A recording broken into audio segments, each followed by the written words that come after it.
mode. Hello, my name is Benjamin Lee, and I just want to welcome everyone.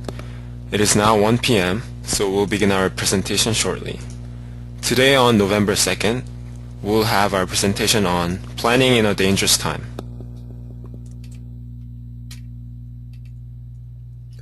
For help during today's webcast, please feel free to type your questions in the chat box found in the webinar toolbar to the right of your screen, or call 1-800-263-6317. For content questions, please feel free to type to those in the questions box, and we'll be able to answer those during and after the presentation.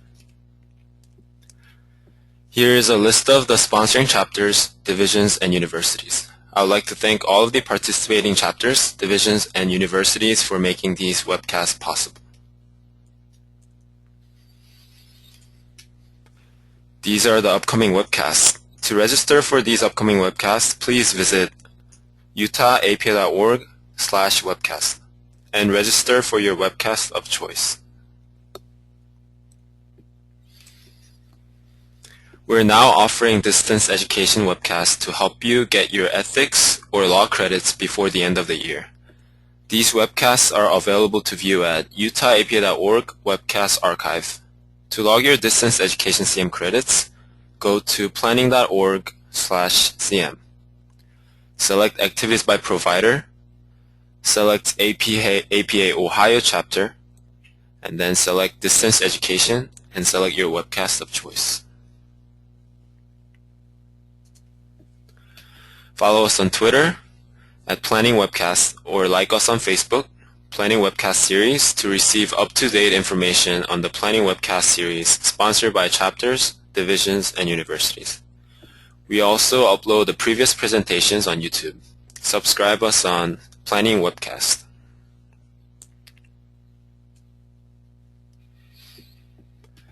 To log your CM credits for attending today's webcast, please go to planning.org/CM, select today's date, November 2nd, and then select today's webcast. This webcast is available for 1.5 CM credit. We're recording today's webcast, and it will be available along with a 6-slide per page PDF of the presentation at utahapa.org webcast archive. And at this time, I'd like to introduce Pepper, who will introduce our moderator for today. Thank you, Ben. Good morning or afternoon, everybody. My name is Pepper McClenahan. I'm the former Professional Development Officer for the Western Central Chapter, and I'm pleased to introduce Roger Millar, who will be presenting our session today, Planners in Dangerous Times, Communications Training on Sustainable Communities. Roger is a Vice President of the Smart Growth America. He's also Director of the Smart Growth America's Leadership Institute, which provides technical assistance programs for state and local governments. In addition, Roger is a Director of the National Complete Streets Coalition. He has served in leadership positions in both the public and private sectors, most recently as Director of Missoula, Montana Office of Planning and Grants. Projects in which Roger has played a major role include the development of Portland, Oregon's Pearl District and Portland Streetcar, which are all serve as national models. He has also managed or participated in signature projects for rural, resort, and gateway communities throughout the American West. Roger is a fellow of the American Society of Civil Engineers, a member of the American Institute of Certified Planners, and a certified floodplain manager. He is a member of the AICP Committee for America's Infrastructure, which produces the report card for America's Infrastructure. He is also past president of the Oregon section of the AICP and of the Montana Planners Association. And he is a graduate of the University of Virginia. So please welcome Roger Millar, who will be presenting our topic today. Great, thank you, Pepper, and good morning or afternoon, everybody. This is Roger Millar. We're going to talk today about communications training for local meetings on sustainable communities. What we hope that you get out of the session today, our objectives are, one, a little bit about smart growth and sustainability, but Being able to identify the 3 types of people that you're likely to find in your audience. Talk a little bit about the role of fear in today's public discourse. Help you with positive messaging and how to respond to opposition messaging. And once we get through the messaging stuff, we'll talk a little bit about organizing and outreach because meetings take a little more planning than they did in the past. I'm going to start by talking a little bit about smart growth because that's what I do. Whether you call it smart growth or sustainability or livable communities or sustainable communities or FRED, I don't care, but it's very important that you define your terms so that other people don't define them for you. We've defined smart growth as building urban, suburban, and rural communities with housing and transportation choices near jobs, shops, and schools. These smart growth strategies support thriving local economies and they protect the environment. I've been at this for about 35 years, and I've heard some things about smart growth. This is me at an earlier time, back when I had less gray hair. What I've heard about smart growth is ugly. That's why we Americans spend billions of dollars every year traveling to see examples of smart growth like the Italian Riviera. We have no history of it, like this slide of Boston's Back Bay. No one would want to live there, like in this smart growth community, Aspen, Colorado, where the housing values are in the billions. It just doesn't work here, like the Pearl District in Portland, Oregon, where it obviously doesn't work. So shut up and drive. Our situation is inevitable. We need to just accommodate it.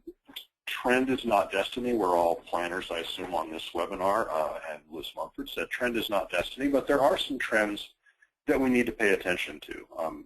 One thing we need to look at is what we call the silver tsunami, or the aging of America. This is a slide that was put together for the state of Louisiana, but if you look anywhere in the United States, you'll see that the population of people aged 60 and older, 65 and older, 85 and older is growing quite rapidly.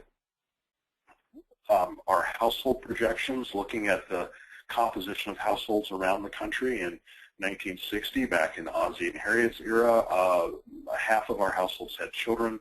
That's now less than 30%.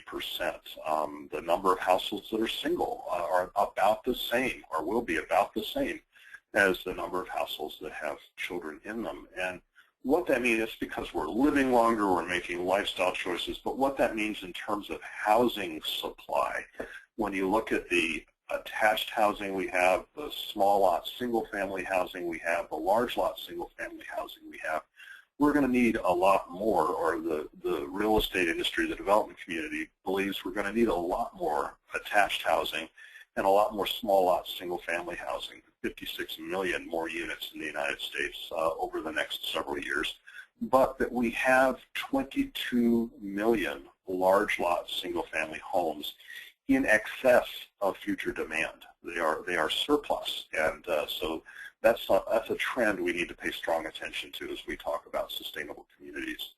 The share of growth between 2010 and 2030 over the next 20 years or so, households with children are going to be about 14% of the change in households in the United States. Households without children, 86% of the total. So we have a lot of housing that's there that's going to remain the same, but when you talk about the change that's coming to our communities, it's households without kids, and a third of the new households will be single people. Another trend we have to pay attention to is obesity. Back in 1990, less than 10% of Montanans were obese. I live in Billings, Montana, which is how I bring up Montana examples. In 2006, it had grown to 20 to 24%, and there are states in the country where over a third of the population is obese, and a lot of that has to do with our built environment, and so a lot of people are planning with public health in mind these days. Another trend is housing affordability. Again, some stuff I put together for Louisiana, but you can go on the American Community Survey and find that most communities, most states, families that make the median income can't afford to buy a house that is of median value. So when we talk about planning for the future, what is our children's inheritance? Are we going to leave them old, fat, broken alone? That's rather depressing. But as Mumford said, trend is not destiny. There are some hopeful trends that we're seeing. The younger generation sees cars as a burden, not an opportunity. Aging baby boomers are looking for a more active and less isolated lifestyle. So you see this demographic dumbbell, if you will, of the boomers and the millennials all looking at walkable urban communities. Large lot housing is overbuilt, other housing choices are underbuilt, and people are willing to trade house size for proximity. So why plan in this context? One of the things that we're planners, but why plan? Benjamin Franklin said, by failing to prepare, you're preparing to fail. One of my favorites, Immanuel Kant, the best way to predict the future is to invent it. If you want to control your destiny, plan for the future. Football examples are always useful when you're talking to the public. Bear Bryant, have a plan. Follow the plan. You'll be surprised how successful you'll be. Most people don't have a plan. That's why it's easy to beat most folks. So when you're looking in a competitive global world, having a plan makes some good sense. And then you can always use a Yogi Berra quote because people love Yogi. You got to be careful if you don't know where you're going because you might not get there. I'm not quite sure he knows what that meant. I'm not quite sure he knew what he was saying. So why do we plan? Planning is not an exercise for the, just because. We plan because we're trying to respond to an evolving market. We're trying to provide people with housing and transportation choice, trying to make efficient use of our infrastructure, preserve our open spaces, and protect environmentally sensitive areas. We're trying to reduce environmental contaminants like urban runoff and reduce VMT. So lots of reasons why we plan. And to the subject of this webinar, why we communicate, because something that I learned as a planner a long time ago is if you don't do things with people, they're going to assume you're doing it to them. And when you get into that situation, you deserve what you get. So what we want to talk about is our messaging vulnerabilities as we talk about sustainable communities. There are two basic pitfalls out there. One is if people perceive a predetermined outcome, and the other is if people perceive that outsiders, particularly the federal government, are there to work with them or do something to them. So, you've got your friends in the audience, but you've also got an undecided and persuadable universe out there, and you need to avoid these messaging pitfalls and focus on a strong, proactive message. If you come in talking about how you're going to teach people how to make their community better, identify that you're here from the federal government or the state government or the MPO or the planning office or whatever, and that you're here to implement a new program that's going to change their lifestyle, you've set yourself up right from the get-go for attack. It's not that you should necessarily avoid terms like sustainable or smart growth, but you need to define them in the beginning. You're probably wondering about all those slides at the beginning before I got to communications. Always define your terms and emphasize a local vision, a community-driven process, and never something that's top-down, because we all know that planning is very much a bottom-up exercise. You need to know the kinds of terms and ideas that work in your community. Rural areas have very different concerns than urban areas. In some communities, you can emphasize that solid planning will prevent developers from taking over all the open space and farmland.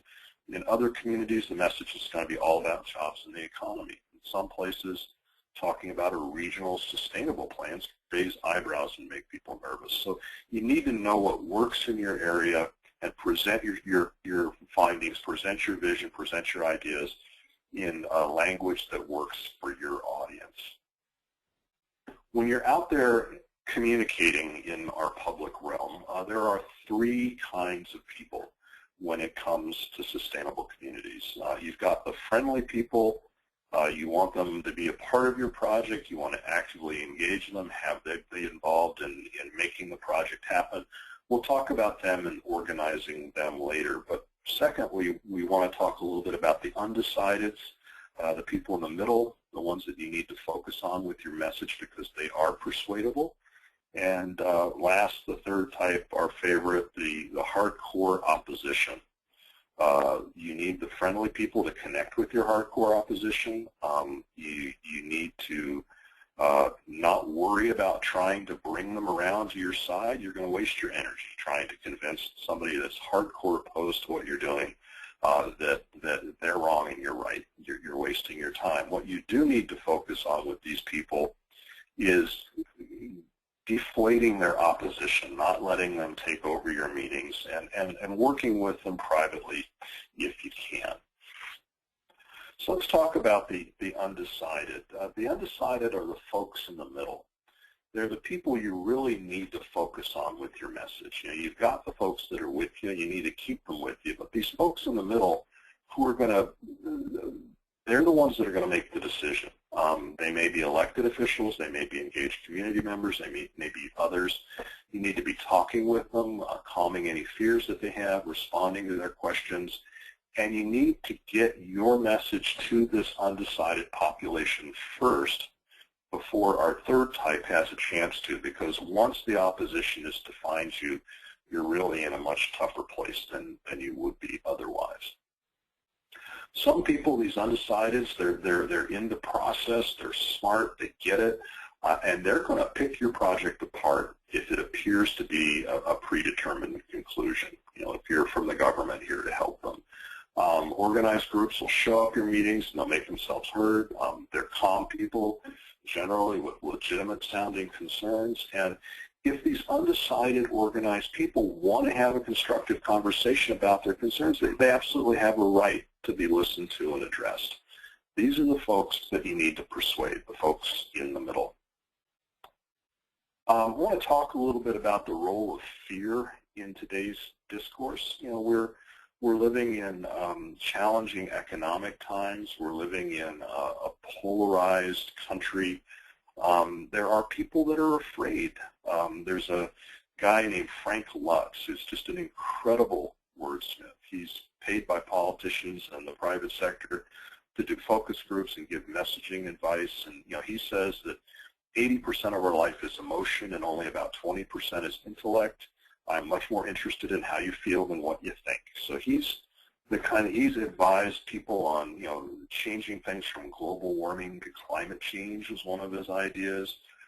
Having the Republicans call the health care plan before Congress a couple years ago a government takeover of health care. That was terminology that he recommended. What he does, he's very effective. Whether you agree with him or not, he's very effective about what he does. And you know, when you call him a fear monger, or when you talk about people being a fear monger, he says, yeah, well, people are afraid right now. So use it to your advantage or lose. And then he presents a bunch of stats about how, you know, how it works to incorporate fear into the conversation. I'm not telling you this because I want you to be a fear monger. I don't think that is the way to go at all. I think adding to the polarization and the fears is definitely not where we want to be. But if you remember anything from this whole webinar, please remember this slide. People are afraid. That's where a lot of your uncertainty and your opposition is coming from. If you try to disregard it, if you try to brush it aside, you're in for a rough ride. If a reasonable sounding person has a reasonable fear or question, or thinks the government's going to take away their rights, you need to respect that. You need to respect their fears, and then you need to pivot back to some empowering language about how they can control their community's future. Offer solutions that allay the fears, reassure people that they are in charge of their own community, because we all know at the end of the day, they are. Positive messaging is what's going to get you moving ahead, the talking points you want to deliver. If you come out of the gate with positive messaging in some key areas, you may be able to persuade some of the undecideds. You may be able even to deflect some of the opposition. Remember, you may never, probably will never, convert someone who's dead set against planning and environmental protection. But your goal has to be to remain calm, keep on your message, and talk to the undecided and persuadable person. You have to focus on keeping the middle of the crowd and not losing them to the opposition. If you inoculate yourself on some key issues first, you're more likely going to keep that middle of the crowd throughout. Define what sustainability means to you. Define what smart growth means to you. Don't assume everyone knows what these things mean, because then you leave the terms open to be co-opted. The issues that the opposition is likely to attack you on, things like the role of government and property rights, you know they're coming, so beat them to it. Use your language to talk about these things and frame it in positive terms. You know, I'm here because I care about our community's future. On the role of government, the government's going to spend my tax dollars no matter what. I'm here to get a say in how they're spent. I'm sure that's why you're here too. This is a democratic process driven by the community, so we can decide what our future will look like. These are the kinds of positive messages you want to deliver. On property rights, when you make decisions that increase congestion, raise taxes, increase the school load, you impact my property rights. And remind people that this is a land of rights and responsibilities. They go hand in hand. On the community's future, a community that fails to plan will face more congestion in traffic and higher taxes. Talk about what you want. I want my children and grandchildren to be able to live here. Make the community attractive, and preparing for growth allows businesses to know what to expect and to plan for the future. Again, positive, proactive messages. These are the kinds of things you need to be saying in the community. Give people personal stories. Tell them about why you love the area. Tell them why sustainability is important to you. When I talk to people, I talk about my family. You know, my father turned 80 this year. For his birthday, he asked us, he didn't want any more presents. He has enough stuff. He wanted us to tell him what we'd learned from him. And so I got to thinking about sustainability, and I thought about the family. I'm named after my dad. He's named after his uncle, and it goes on and on and on. We've been in the United States for generations. We fought against Cornwallis in the Revolutionary War. We suffered through the Civil War and the Depression. The family came to America as all of the families that have come to America at one time or another, the families that have been here all along, want a better life for their children and their children's children. That's what sustainability is. You know, I grew up in the church. The first thing I learned in the church was the Golden Rule. That's sustainability. My father was in the Army, and I was an Army brat. He went to Vietnam. We traveled all over the place.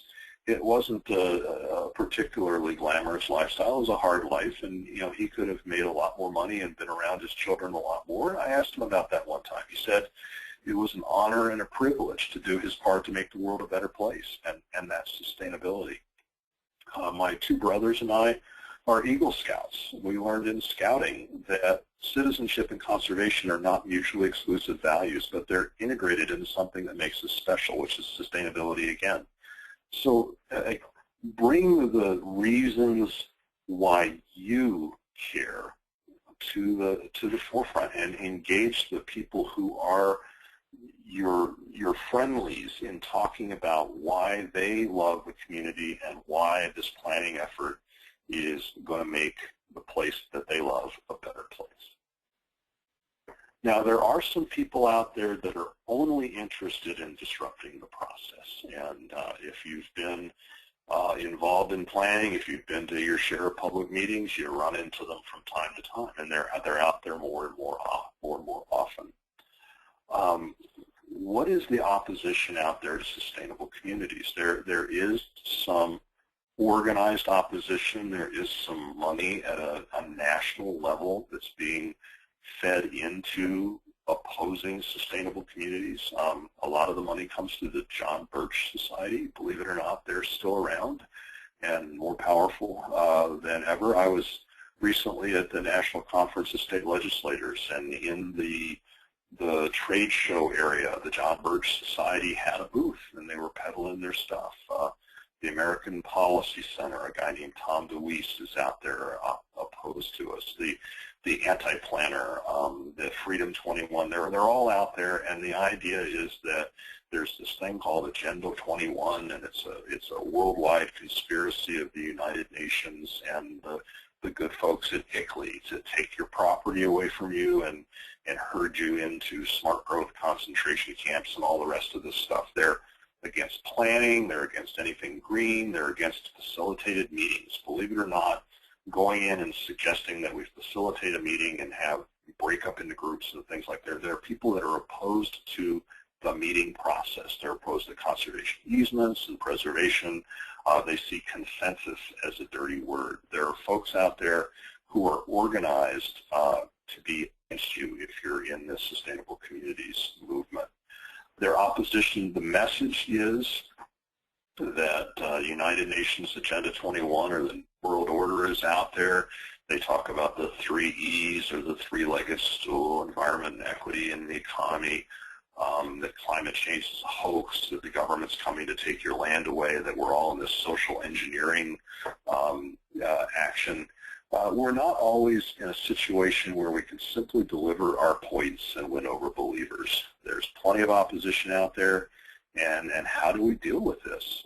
There are messages that speakers like Tom DeWeese are delivering. There are organizations, communities, regions that are trying to develop and implement plans. You shouldn't be blindsided if these arguments come up because they are out there. You shouldn't fight line by line about Agenda 21 and the United Nations and ICLEI and all the rest of that stuff. But you should be prepared that it might come up so that you can pivot off of all that stuff and get back to your points. We have more information that we can, get you if you're interested in it, but what we want to talk about is addressing the points that your opponents are making and getting back to the positive message that you're trying to put out there. So, why the attacks? Why is this happening now? People have been out there for years. There have been property rights and takings issues and eminent domain discussions and people that are concerned about their taxes. But why is this happening today? We think there are 2 primary reasons. One is that our audience is very skeptical of government. When elected officials run for office against government, since the days of Watergate, people are more and more and more skeptical of government and government's role. And that makes an anti-smart growth message something that people are particularly receptive to. That's something that we as planners can't necessarily control. But the other reason for these attacks is organizational and messaging failures by coalitions and communities that are doing planning. Again, we assume that we're all out there for truth, beauty, and justice, and people are just going to implicitly understand that and agree with us, and it just doesn't work that way.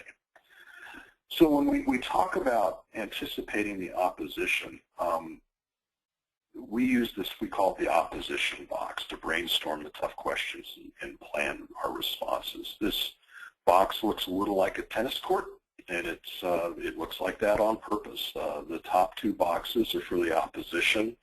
In the top left box, them on them, that's how the opposition defines itself, what they're saying about the issues. The top right box, them on you, that's how the opposition is defining you.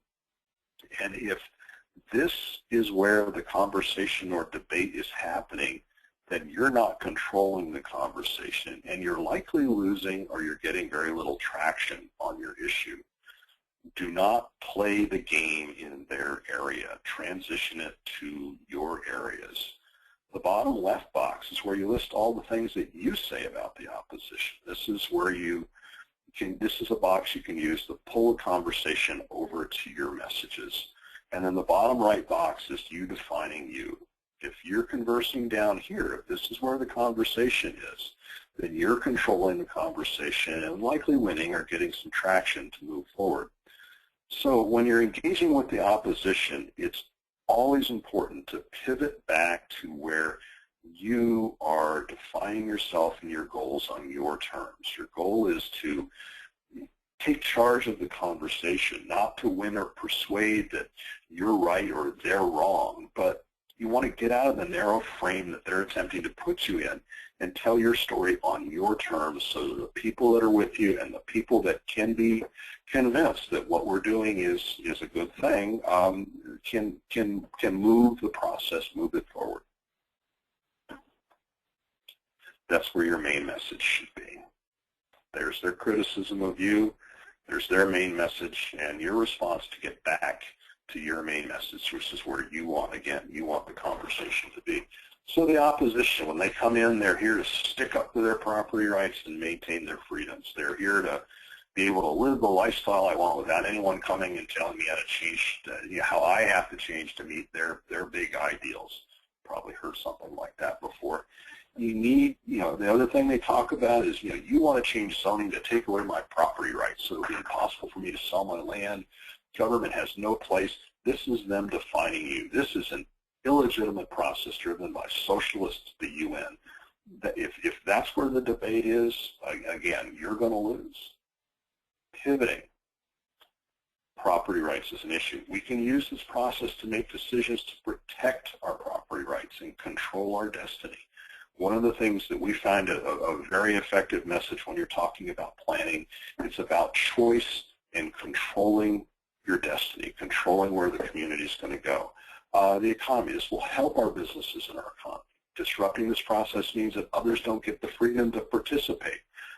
Turn their issues back on them, and then talk about what we're trying to achieve. This is our community's planning process. We all deserve the right to be heard. We need to plan for the future. This is an opportunity for everyone to share their ideas. I want to be a part of this to make sure my great community is there for my kids and grandkids. Again, regardless of your persuasion, our children, our children's children, the future is important to everybody. So your project's success will depend on the organizational strength of your team. And if you're not actively engaging your team and partners, looking for friendly participants at every meeting, or planning a meeting without a strong moderator, you're likely setting yourself up to fail. The projects that go down in flames are the projects where the people that are for it stay home, where we don't bring the right skills to the meeting to moderate the discussion, and where there just isn't a coalition there that actually wants this thing to happen.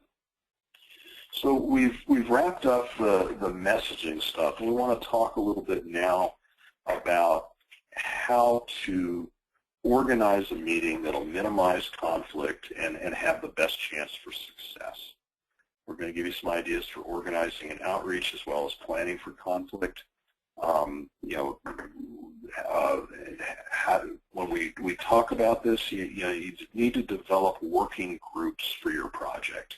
Don't just have a staff exercise and then come in and present. Bring people together. Have individual meetings with or calls with the people that are partnering with you, the neighbors that are actively engaged, or some highly targeted subset of these folks.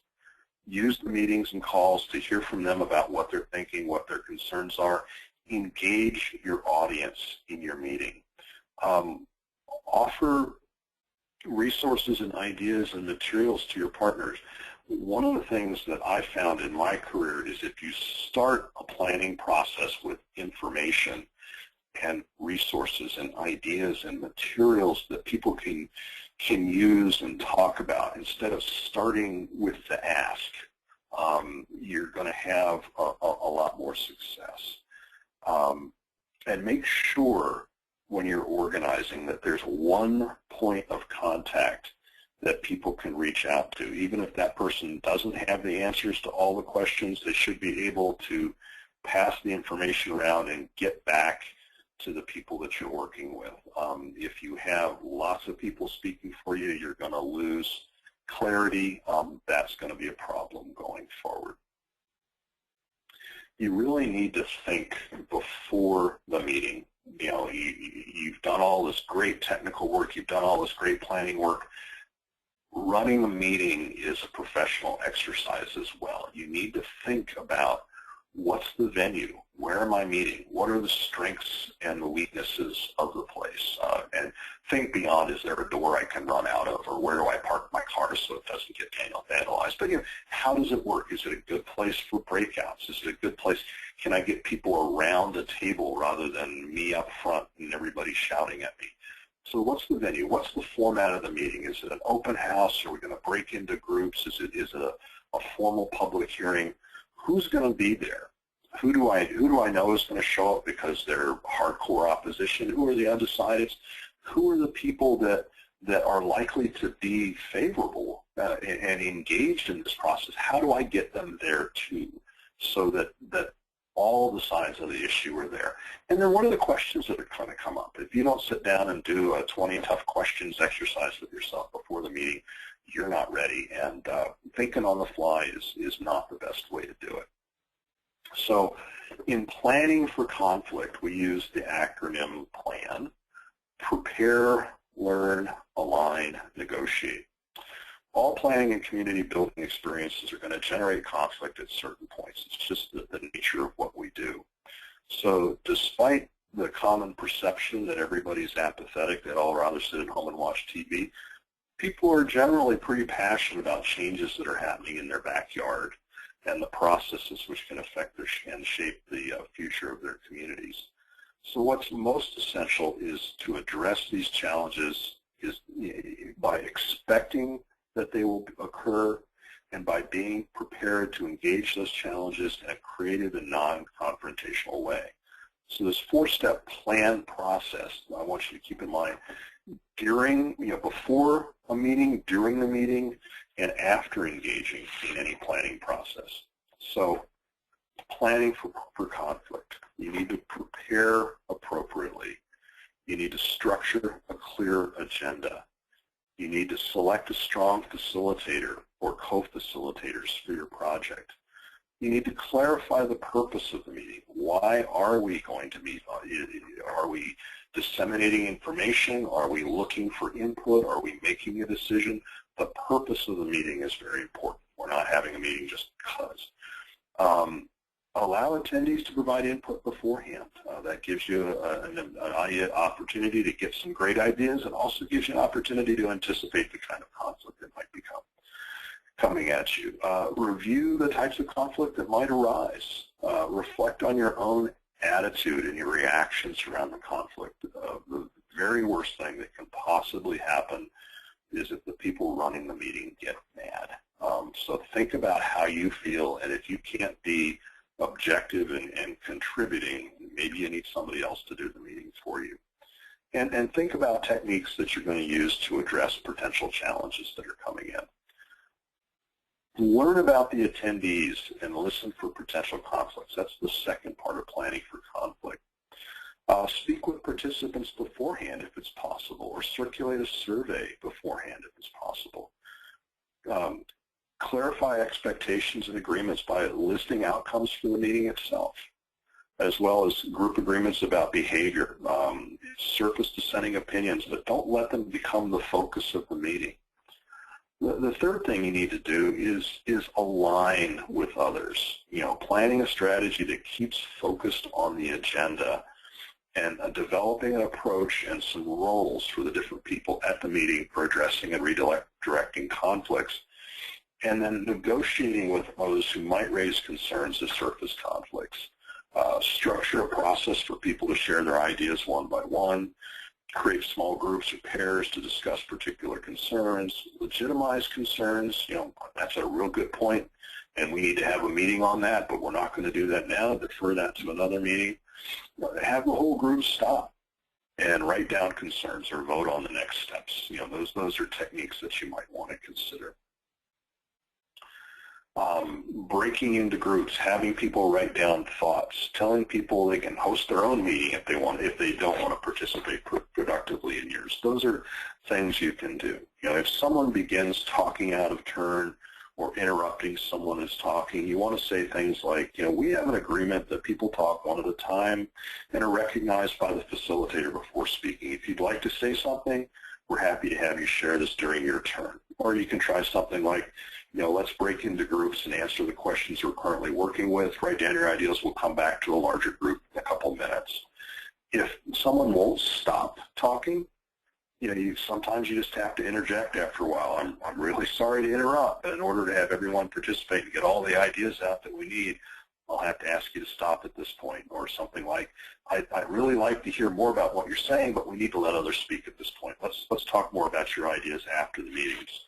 Again, polite and respectful, but it's time for other folks. If they continue to keep talking, if you just can't stop them, you begin with something like, we're all here because we want to create a better future for our communities, and I honestly believe you're interested in this as well. But part of that's listening to each other, and I'd like to invite you to do that now. It's time for you to listen. Or, take a break and have the group engage in writing down some ideas. If you have people that show up and try to take over the meeting or try to push their own agenda, I'm sorry, but we've already decided on who's going to be facilitating this meeting. If you'd like to have a meeting about the topics that you're discussing, you're welcome to use another part of the room or another part of the building. And people who would like to discuss these issues can join you there. Or, we've agreed on an agenda and asked people beforehand to provide their input. Again, you prepared. You asked them, gave them the opportunity to provide their input beforehand. There'll be an opportunity for you to share your ideas, but we need to stay focused on the agenda that we all agreed to. And if you get to that worst case scenario where they're yelling or chanting or just interrupting your process for the sake of interrupting their process, you let them finish their yelling or their chanting, just stand there and let them go for a while, and when they kind of peter out, are you done now? Or ignore them and talk to others at the meeting, encouraging them. This is really difficult, but encouraging them to focus on what you're there to discuss and just ignore the chanting and yelling. You can ask people to leave if they don't want to engage productively, or you can just take a break. Okay, we're going to take a break and reconvene in 15 minutes, and sometimes that's the best you can do. After the meeting, in terms of next steps, you need to make your websites and public documents in plain language, not planner or engineer speak. If you've received funding with a grant from the federal government, a Sustainable Communities grant or a Tiger grant or an EPA technical assistance grant or whatever, just don't just post the grant documents out there and think that equals outreach. You need to know in your process if your opposition is organizing, and if they're organizing, engage them, get them in the tent, and plan ahead to anticipate the challenges that are going to be coming at you. So again, just to review, what I wanted to get across today in our session was that there are 3 types of people that are going to be in your audience, and you have to have different approaches for working with the folks that are friendly, the folks that are undecided, and the folks that you're never going to persuade. Understand that fear is out there. You have to respect it. You have to let people get over it, and you have to pivot to the positive messages. We've talked a little bit about positive messaging and how to talk about what you're doing in very positive terms, how to respond to the opposition and get the meeting back to the messages that you're trying to get out there, and last but not the least, how to organize and plan and learn and align and negotiate to reach out to your various audiences as your meetings, as your projects go forward. So I'd like to close the presentation part of this with one of my favorite quotes. We have the freedom to make informed, humane, and intelligent choices about the kind of world we want to leave for our children and our grandchildren. We also have the freedom to make uninformed, selfish, and stupid choices. So which will it be? Here's my contact information, rmillar@smartgrowthamerica.org, and our website address. And Pepper, at this point, we're ready for questions. Okay, great. So far, Roger, we've just received one. Can you explain what ICLEA is? Oh, ICLEA is, I can't remember the acronym. You can Google it, but what ICLEA is a group of folks who are working on local solutions to global problems. A number of cities and counties around the country, around the world, are members of ICLEA. They collect and disseminate data. They help people with energy planning and climate change planning and the like. They've been around for a while. They participated in the Rio Summit and the stuff that developed Agenda 21. They have been demonized somewhat by the opposition into being something a lot more nefarious than they really are. someone that I've done some work with, the mayor of North Little Rock, Arkansas, Patrick Henry Hayes, is on the board at ICLEI. I believe I don't know if he's still the chair, but it's a group of good people trying to get good information out there. They do find themselves subject from time to time to some substantial abuse. When I was in Missoula, the city of Missoula was a member of ICLEI, and one of the most contentious city council meetings we ever had, actually after I left and came to Smart Growth America, but just watching it from the outside, the city was paying its $1,500 ICLEI dues, and the check was on the check register that the city council was going to approve in the consent agenda. And a conservative member of the city council, who has since been unelected, pulled that item off of the consent agenda and had a bunch of people from the outside, they weren't members of the Missoula community, come in and rabble-rouse around paying $1,500 dues to this organization. Good folks, I'd encourage you to take a look at what they do. They have been made to be, again, that messaging thing about identifying things, stating your terms before somebody states them for you. They have been demonized by the folks that are against sustainability. Okay, thank you, Roger. We had one clarification from a student that said the acronym is ICLEI, and as local governments for sustainability said the acronym is no longer valid, but hopefully that'll provide enough information to answer the participant's question. The next question that came in is for you, Roger, is what is the most common Agenda 21 argument you have seen, and what was your response? The most common, there are two of them. One is that this isn't really a local issue at all. This is the United Nations trying to drive our community agenda. And the other one is that you're trying to take away our property rights. This is a conspiracy to take away our property rights.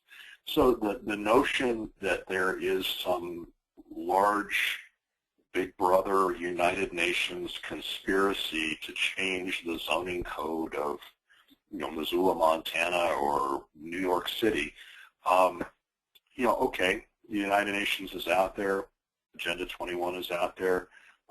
Missoula was around a long time before those guys. Will be here, going forward. We had a zoning code before. They're out there, and that's good, but bring it back to this is a local issue. This is about us controlling our own destiny. And if people are afraid of people coming in from the outside and imposing their will on the community, then what better reason to plan? If we have our act together for what we want, then nobody's going to be able to tell us what we get. So planning as a means of ensuring that we're going to control our own destiny is, to me, the best argument against this Agenda 21 conspiracy argument.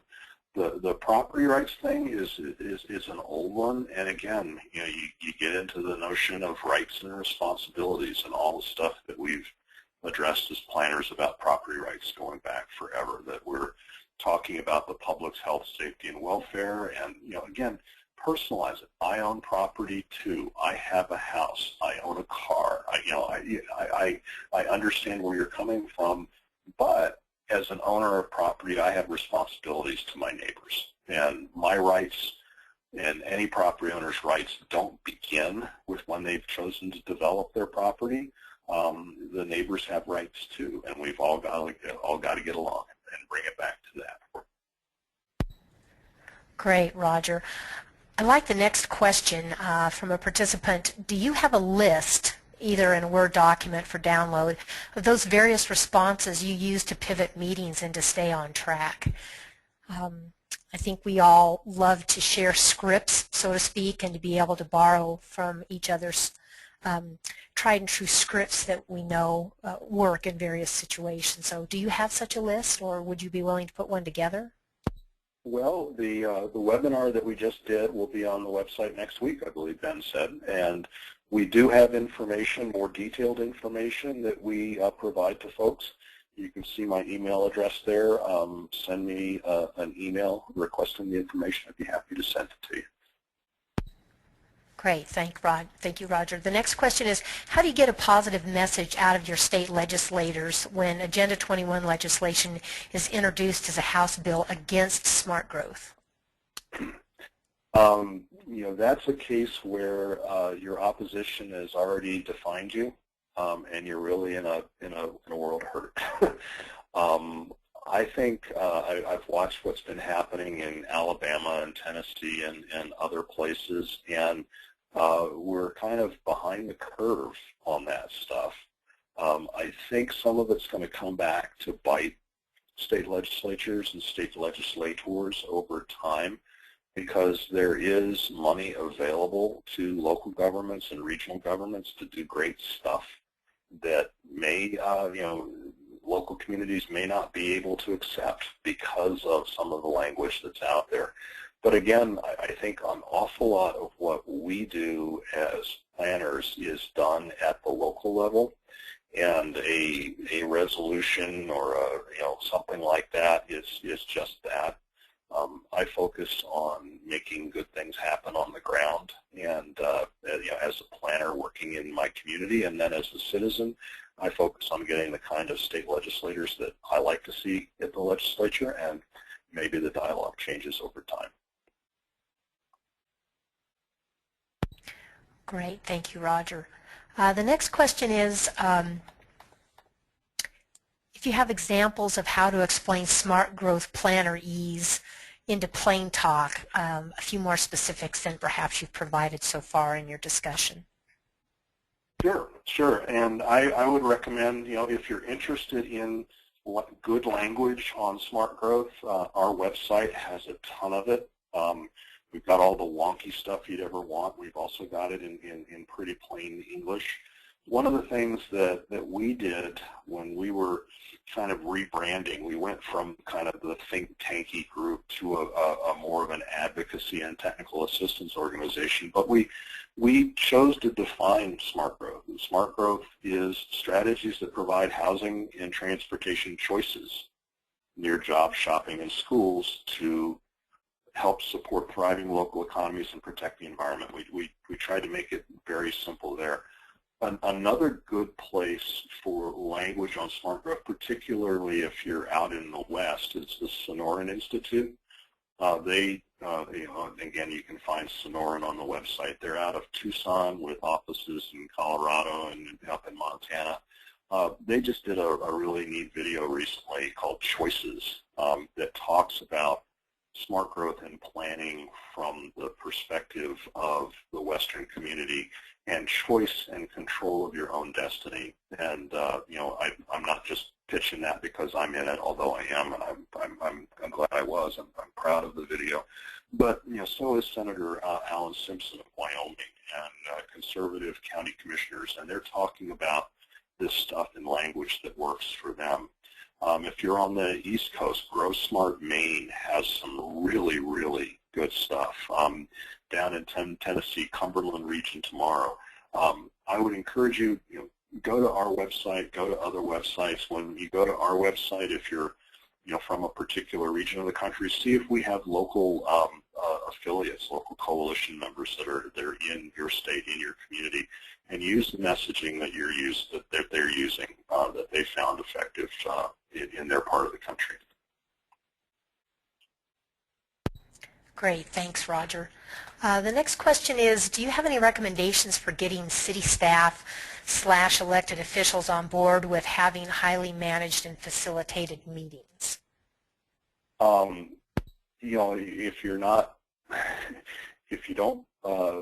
If you fail to prepare, you're preparing to fail. The notion that we're just going to put a microphone in the middle of the room and let people get in line is no way to do business. I've found that the smart growth message may not be the message you want to use with senior staff and electeds, but an efficiency message a good government message, a let's not waste people's time.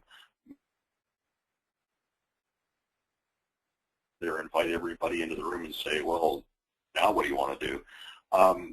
The public and the players in the public process, whether they're at a local level or a regional level or a state level or a federal level, much more sophisticated than that anymore. And what we're doing and what we're recommending and what I would suggest that you recommend is we've got to change with the times, recognize that we're not dealing with a bunch of dummies, we're dealing with some sophisticated, smart people.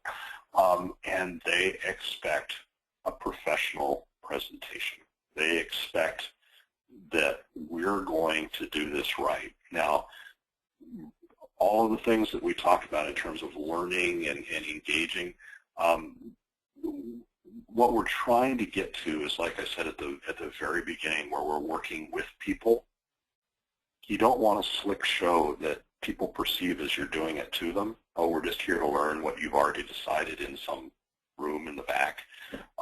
You really do need to make the point that we're taking input and develop a track record of taking input from the community and changing in response to that input, evolving the plan in response to what people are saying. But again, it's not enough anymore to be a good technical planner or a good civil engineer or a good city manager.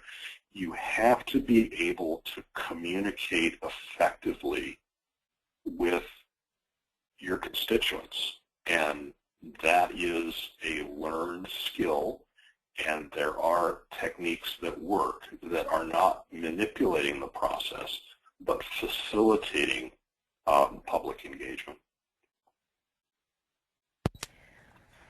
Extremely well said, Roger. I think everybody recognizes that that need, and an ability to hone those skills is critical in today's environment.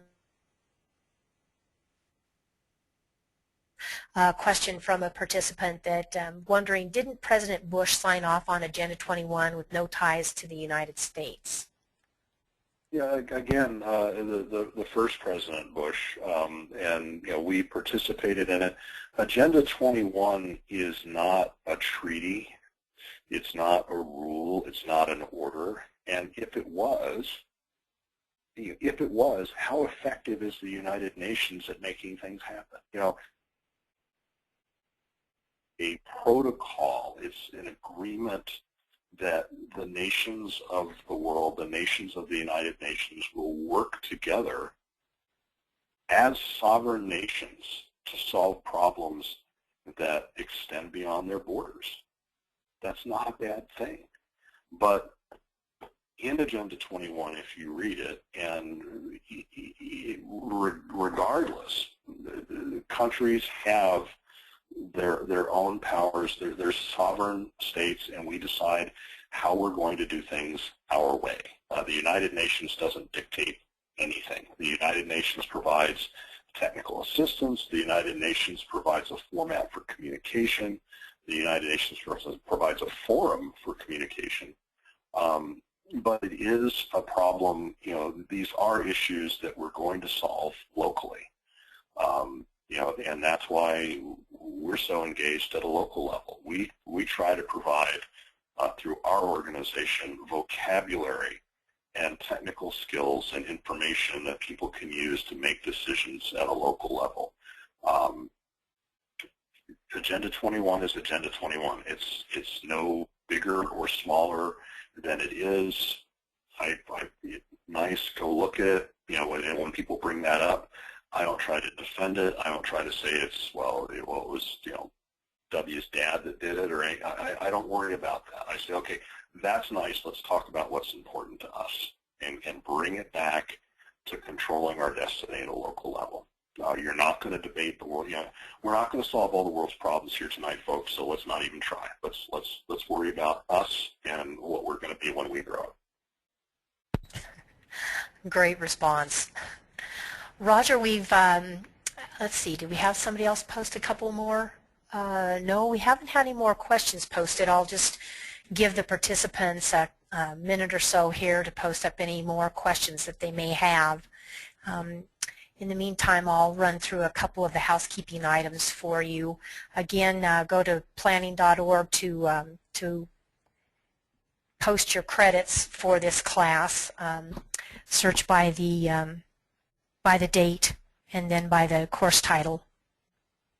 And in a few minutes here, if we don't have any more questions, I'll have Ben put his slide back up that shows where you can go out and access the PowerPoint slides as well as a recording of today's video.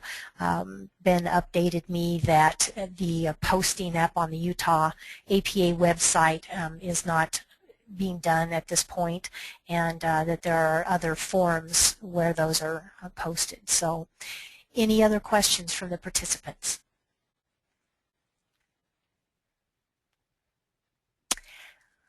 Doesn't look like it. Roger, I want to thank you so much. It was a fabulous presentation. I think it's a very timely topic and one that everybody can use no matter whether you have been in the business for 6 months or whether you've been in the business for 30 years. We do have one comment here that said, Roger, this was incredibly useful. Thank you. Super webinar. Thank you. We very much appreciate your attendance. And looks like Ben has posted up that information for where to find recordings and the email or the PDF of the presentation. So, Roger, thank you very much. Appreciate your session today, and I'll just turn it over to you for any final comments. Well, no, thank you, and thanks to everybody for listening in today. Ben, I'll send you an updated version of the presentation after this. And again, rmillar@smartgrowthamerica.org. I'd be happy to try to address any issues you might have one-on-one going forward. Other than that, thanks to everybody on the webinar. Thank you for your public service. We truly appreciate it. Thank you, Roger.